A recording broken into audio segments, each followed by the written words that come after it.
George Washington, the first U.S. president, never attended college. His formal education ended at age 11 due to his father's death and financial difficulties. Washington obtained a surveyor's license from the College of William and Mary in 1749, which provided him with practical skills in mathematics and land measurement. These skills proved crucial for his later military and political career. Washington did strongly believe in education and was even embarrassed by his lack of formal education that in his will he left money to support 3 educational institutions, including George Washington University. James Monroe.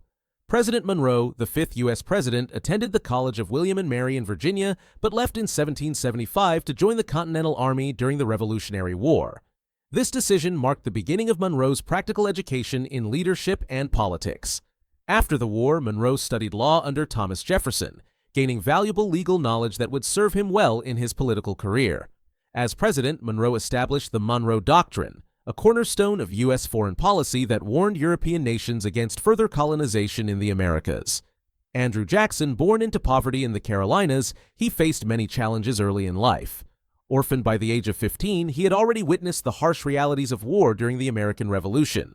Despite not having a formal education, President Jackson was determined to better himself. He moved to North Carolina, where he taught himself law, eventually passing the bar exam in 1787 to become a lawyer. Jackson's self-taught background contributed to his populist appeal. He was seen as a man of the people who understood their struggles. This perception played a crucial role in his political career and presidency. Martin Van Buren. If Jackson's minimal education was seen as an asset, what would happen when an even less formally educated man took office? Martin Van Buren's rise to the presidency challenges our modern assumptions about the relationship between academic credentials and political acumen. Born after American independence in the year 1782, Martin Van Buren's formal education ended after elementary school. Van Buren's legal education came through an apprenticeship, a common path for aspiring lawyers of his time who lacked access to formal law schools. This practical experience laid the foundation for his political career and the creation of the first national political party organization and introduced the concept of party loyalty in American politics. William Henry Harrison. The first U.S. president to die in office was tutored at home until age 14 when he attended Hampton-Sydney College in Virginia. However, 3 years later, William Henry Harrison's Episcopalian father removed him from the college, possibly for religious reasons. He later went on to study medicine at the University of Pennsylvania, but dropped out to embark on a military career. Harrison's journey in education can be described as trading the textbooks for tactics and marching straight to the Oval Office. Zachary Taylor. The 12th president of the U.S. grew up on the Kentucky frontier where formal education was scarce. His early schooling was rudimentary and his handwriting was described as that of a near illiterate. Despite these limitations, President Zachary Taylor joined the U.S. Army in 1808, embarking on a 40-year military career that would shape his leadership style and ultimately lead him to the presidency. Taylor's military achievements, despite not attending a military college or formal education, particularly during the Mexican-American War, catapulted him to national fame. His victories at the battles of Palo Alto and Resaca de la Palma earned him the nickname Old Rough and Ready and secured his nomination for the presidency by the Whig Party. Millard Fillmore. The journey from poverty to the presidency exemplifies the power of self-education and determination for President Millard Fillmore. Born into a poor family in 1800, Fillmore received only rudimentary schooling in one-room schoolhouses. At 14, he began an apprenticeship with a clothmaker, spending 5 years honing practical skills that would later serve him in his political career. After a brief stint at New Hope Academy, Fillmore pursued legal studies under a local judge, eventually establishing his successful law firm in Buffalo, New York. Notwithstanding his lack of formal education, Fillmore demonstrated a commitment to higher learning by founding the University of Buffalo in 1846 and serving as its chancellor until 1874. Abraham Lincoln. President Abraham Lincoln's formal education amounted to approximately 1 year of sporadic schooling during his childhood. Despite this limitation, Lincoln developed an insatiable appetite for learning, often studying by candlelight and borrowing books from neighbors. His reading material included the Bible, Shakespeare, and law books, which he used to educate himself in various subjects. Lincoln's self-directed learning played a crucial role in his legal career. Without attending law school, he became a practicing lawyer through self-study and practical experience.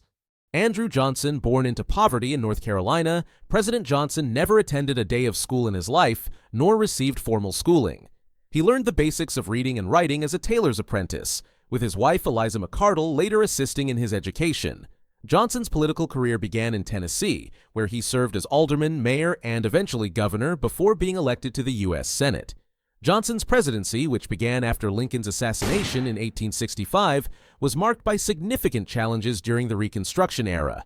His lack of formal education influenced his approach to governance, often relying on instinct rather than established political theories. Grover Cleveland. As the 19th century progressed, formal education became increasingly common among political leaders. Yet President Cleveland bucked this trend, rising from a clerk's position to the highest office in the land twice. After his father's death, Cleveland had to support his family, working as an assistant teacher and later as a clerk for his uncle in Buffalo. Despite declining an offer to fund his college education, Cleveland pursued a legal career through an apprenticeship at the law firm Rogers, Bowen & Rogers, passing the bar exam in 1859 without attending law school. Cleveland's political career flourished, serving as mayor of Buffalo and governor of New York before becoming the 22nd and 24th president of the United States. William McKinley, President McKinley, skipped class but aced Commander-in-Chief 101. Spending just a year at Allegheny College, McKinley left due to financial constraints and a lack of interest in the curriculum. Despite this brief college experience, McKinley's path to leadership was marked by self-education and practical experience. McKinley's transition from teacher to lawyer exemplifies his determination and ability to learn outside formal institutions. After leaving college, he taught briefly before studying law independently. He passed the bar exam in 1867 without graduating from law school, demonstrating his aptitude for self-directed learning.